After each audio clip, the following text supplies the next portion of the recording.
कि हमें ये कहना पड़ता है कि हमें बहुत दुख हुआ है। इस सदी में, जिस सदी में दुनिया में एनिमल राइट्स इतने आगे बढ़ गए कि मेरे ख्याल में एक मुहज़्ज़ब मुआशरे में शायद जानवरों को अगर इस तरह मारेंगे तो उसकी भी बहुत ज़्यादा सज़ा मिलेगी जिस तरह हमारे बच्चों को मारा जाता है। चेयरमैन साहब, बातें हो रही हैं और समझ नहीं आ रही कि क्या करें। हम भी खड़े होके इल्ज़ाम तराशी करना शुरू कर दें और कोशिश करें कि इल्ज़ाम लगा के आगे बढ़ें और कल का इंतज़ार करें कि कल फिर कोई वाक़या हो और कल हम फिर इल्ज़ाम लगाएं और इस तरह ये किस्सा 50 साल से चलता रहे। हमें कब आई ओपनर मिलेगा? आज खुशकिस्मती कहूं या बदकिस्मती कहूं कि एपीएस के बच्चों को अगर बलूचिस्तान में मारा जा रहा है तो जिनकी हुकूमत है, बदकिस्मती से जब एपीएस के बच्चों को पेशावर में बेदर्दी कत्ल किया तो इन्हीं की हुकूमत थी। हमें सर अफसोस है और पाकिस्तान के हर कोने में अगर खुशदार में हमारे बच्चे शहीद होते हैं हमारा दिल दुखता है, अगर वज़ीरिस्तान में हमारे बच्चे शहीद होते हैं हमारा दिल दुखता है, अगर पंजाब में, पिंडी में, सिंध में, हर जगह बच्चे शहीद होते हैं तो इंसानियत के नाते इंसान है, दिल है और दिल दुखेगा। एक तवक्को ये है कि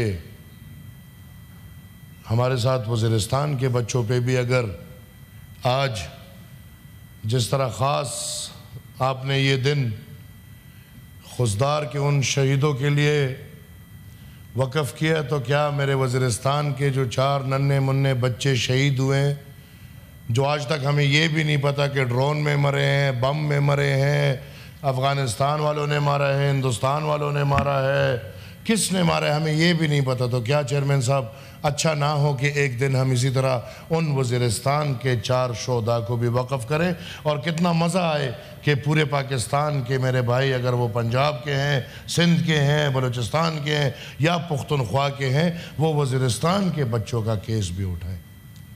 sir, we need to stop it.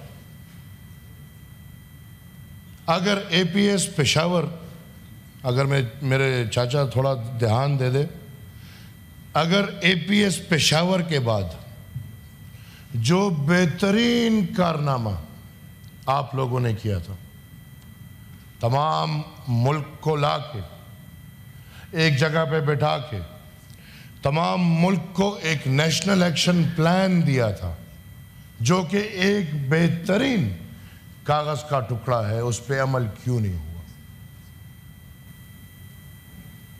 अगर 250, 300, 400 बच्चों की शहादत होने के बाद पूरा पाकिस्तान मिल बैठ के एक पॉलिसी बनाता है और उस पॉलिसी पे अमल नहीं होता तो ये वाक़ये होते रहेंगे। अगर उस पॉलिसी पे अमल ना होना इन पॉलिसियों तक हमें पहुंचा रहे तो जिन्होंने उस पॉलिसी पे अमल नहीं किया क्या हुकूमत उनसे पूछेगी? जिन्होंने नेशनल एक्शन प्लान के ऊपर रिकंसिलिएशन किया क्या उन अफसरान से पूछा जाएगा कि नहीं? बस कहते हैं गलती है, हो गई, अब रजीम चेंज है, अब आगे बढ़ेंगे। सर, मुझे टाइम देंगे? बहुत लाजमी बात है। I am sorry. मैं दे रहा हूँ मगर चूँकि एवरीबडी इज नहीं सर, बस मैं इंशाल्लाह 10-12 मिनट में अपनी बात वाइंड अप करूँगा। आप 5 मिनट से ज़्यादा बोल चुके हैं, तो 10-12 मिनट में वाइंड अप करूँगा सर। ओके। और इधर हुई है सर 25-25 मिनट आज फिर बात हुई है ये जारी रहेगा सर। एक बिजनेस करेंगे उसके बाद जारी रहेगा। सर हमें इन मसाइल को दो अतराफ से देखना होगा, दो जावियों से देखना होगा। एक पाकिस्तान का अंदरूनी जाविया और एक पाकिस्तान को बाहर ममालिक से ख़तरा। पाकिस्तान का अंदरूनी जाविया देखना है तो सर हमें पाकिस्तान को आईने पाकिस्तान पे मनोवन अमल करना होगा। पाकिस्तान के अंदर देखना है तो हर दहशतगर्द, जिस तरह मेरे भाई आका शाहजेब दुरानी साहब ने कहा कि गुड और बैड, मैं थोड़ा एक कदम आगे बढ़ के बोलता हूं। कोई आता है वो कहते हैं भाई ये हमारे स्ट्रेटेजिक एसेट्स है, ऑन रिकॉर्ड ये बातें हुई हैं। दूसरा आते हैं वो कहते हैं नहीं हमारे डिजास्टर है। हम 50 साल में ये भी तयन नहीं कर सके कि क्या ये लोग हमारे स्ट्रेटेजिक एसेट्स है कि नहीं हमारे डिजास्टर्स है। आज तक ये वजाहत नहीं है। आज भी गुड है, बैड है और सब कुछ चल रहा है। मैं ये समझता हूं कि पाकिस्तान के अंदर आईन पे मनोवन अमल हो, शिकायतों की बात होती है, दहशत गर्दाना अमल की आड़ में आप लोगों के शिकायतों को छुपा नहीं सकते। इधर लोगों की शिकायत हैं। पाकिस्तान में ऐसी कौमें रह रही हैं जो आज भी अमन की तलबगार हैं। अब ये अमन हमें कौन देगा? ये अमन हमें अमेरिका देगा? ये अमन हमें सऊदी अरब देगा या नहीं? ये अमन हमें अपना दिफाई इदारा देगा। पुख्तनख्वा और बलूचिस्तान के अवाम सर इन प्रॉक्सी वॉर से बेजार आ चुके हैं। हमारे हर घर में शहीद, हर गली में शहीद। इन प्रॉक्सी वॉर्स में हमें क्या मिला? क्या पाकिस्तान आज ये फैसला करने को तैयार है कि 50 साल प्रॉक्सी वॉर हुआ, उसमें हमने क्या खोया और क्या पाया? सर जो लोगों के असल गिले हैं उनको पूरा करना होगा। आपको पाकिस्तान में अमन लाना होगा। पाकिस्तान का मसला वाहिद और वाहिद सफा और शफाफ जमहूरियत में है। जब तक अवाम को अवाम का ताकत नहीं मिलेगा ये मसाइल हल नहीं होंगे। और सर मरहम पट्टी ये ना बोले, नहीं, सूबाई खुद मुख्तारी पे यकीन लाए। 18th अमेंडमेंट, वो 18th अमेंडमेंट जो जनाब आसिफ अली जरदारी साहब, जनाब मियां नवाज शरीफ साहब और तमाम तर सियासी पार्टियों के माबैन एक सोशल कॉन्ट्रैक्ट बना और फिर वो मुत्तफिका तौर पे कामयाब हुआ और आईन पाकिस्तान का हिस्सा बना। उस आईन पे क्यों अमल नहीं हो रहा? आज भी वफाक में 50-50, 55-60 वजारतें क्या कर रही हैं?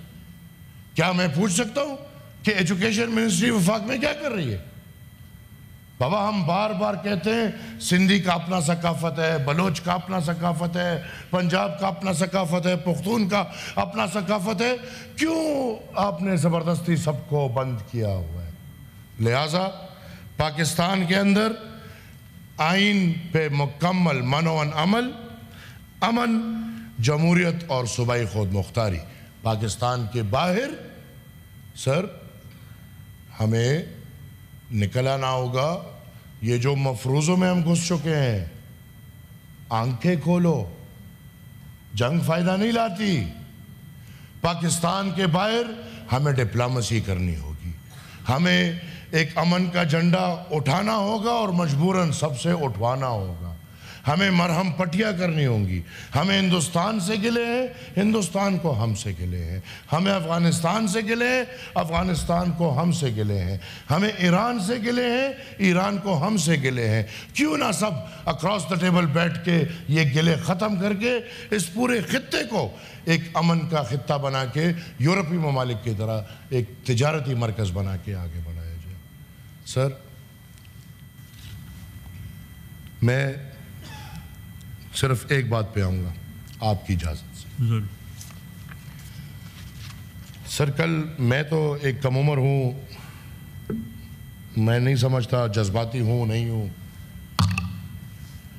38 साल उम्र है मेरी और कोशिश कर रहा हूँ। आपसे सीखा, वालिद से सीखा, दादा से सीखा, बुज़ुर्गों से सीखा, चाचा से सीखा, बुज़ुर्गों से सीखा, बुज़ुर्ग है।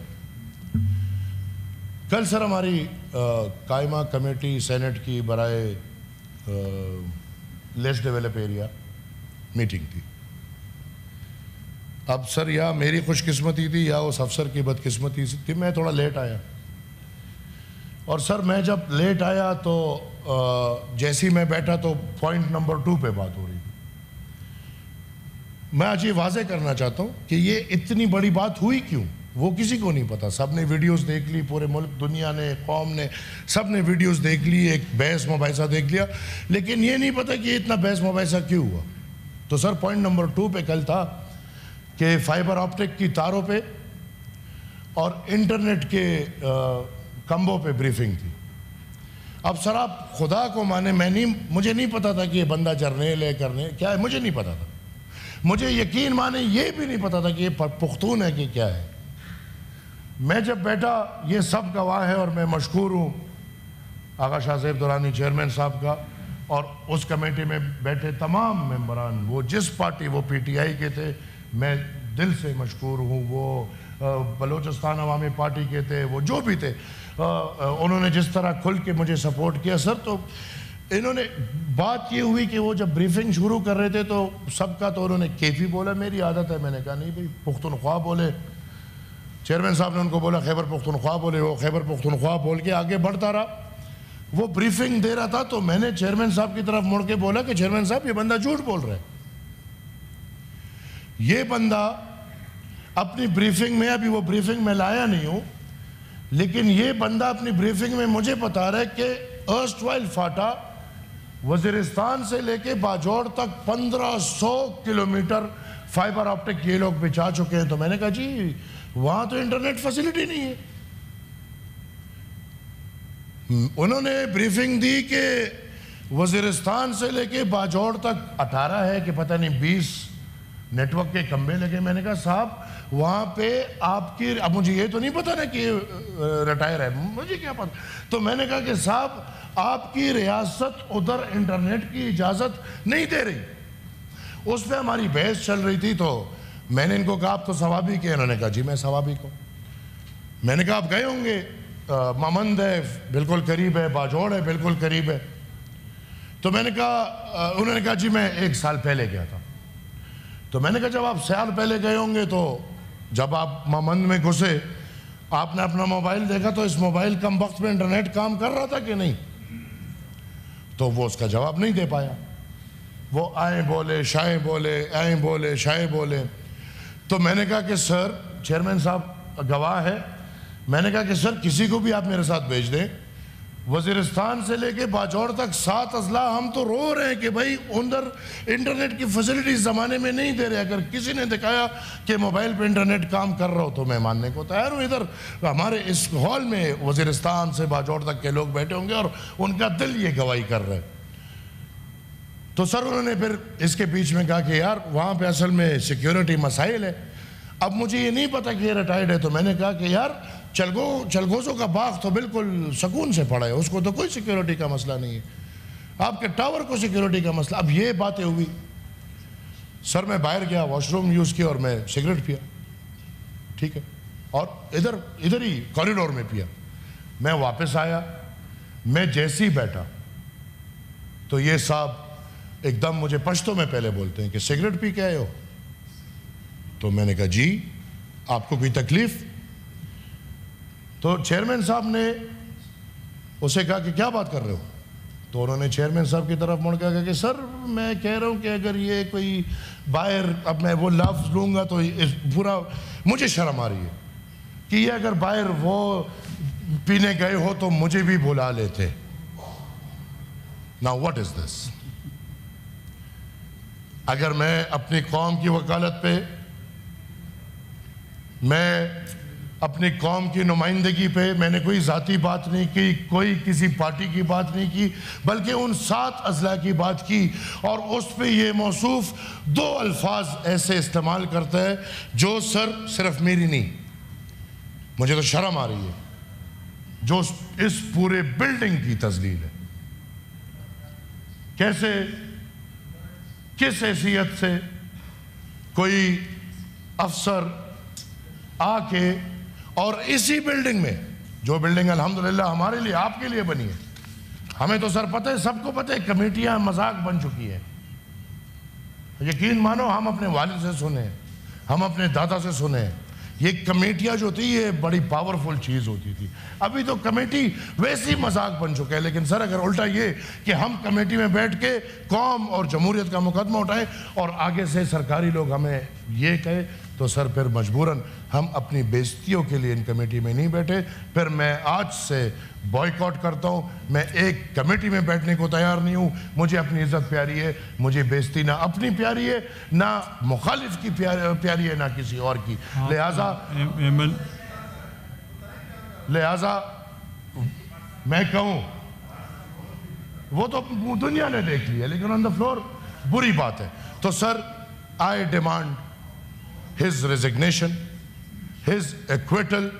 मैंने प्रिविलेज मोशन आपके सामने पेश किया है। मैं शुक्रगुजार हूँ अपने कमेटी के चेयरमैन और मेंबर्स आका शाहजेब दुरानी और तमाम मेंबर्स का, जिन्होंने रिपोर्ट भी भेज दिया है। और मैं सर इस चेयर से, कि इस चेयर में अगर ये इख्तियार है माइक बंद करो और माइक खोलो के अलावा, कि एक सेनेटर की इज्जत और वकार, एक इस सेनेट की इज्जत और वकार का ख्याल रखे, तो I want this privilege action to be taken. इसको कमेटी भेजे and I want him to be made an example of. Thank you sir.